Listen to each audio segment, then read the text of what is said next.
What's going on, people? Sco Fades back with another tutorial for everyone featuring the JRL 1040s. Let's get right into it. This is of a taper slash blowout, starting out with the edge first, giving myself a perimeter to work within. I then create my first guideline.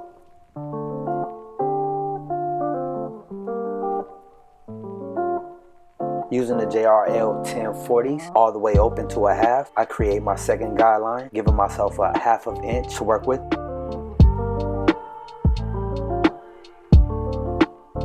Closing my clipper all the way, I'm eliminating the first guideline, the skin line. Continuing to work my way up, using the lever to blend out.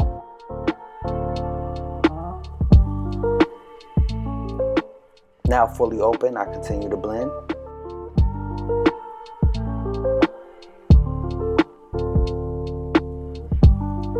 With the number 1 guard, creating another half of inch guideline. This is a speedo guard also. I like using the speedo guards a little bit better than the JRL clips.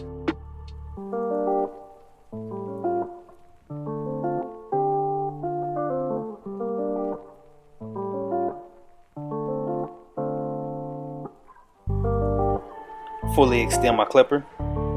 Pay very close attention. I'm using a scoop out technique, not making another harsh guideline, continuing to come up and scoop out, come up and scoop out, making a clean transition. Also, cutting my time in half by not using more guards. Now this is the half guard. For the red clips, they're 000. I'm using just the corners to effectively blend the guideline out. Extend the lever all the way and blend into the number 1. No guard at all, continuing to blend and polish.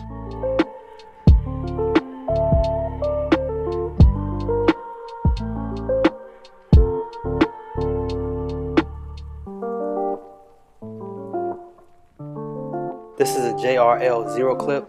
I do use this sometimes just to get the blend that much tighter.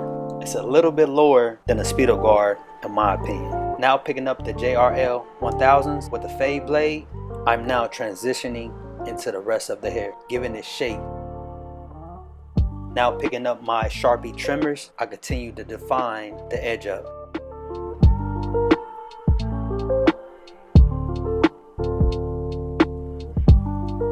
There you have it, a blowout slash taper using the JRL 1040s and 1000 clippers. If you like this video, make sure you double tap, follow, and any questions, comment below.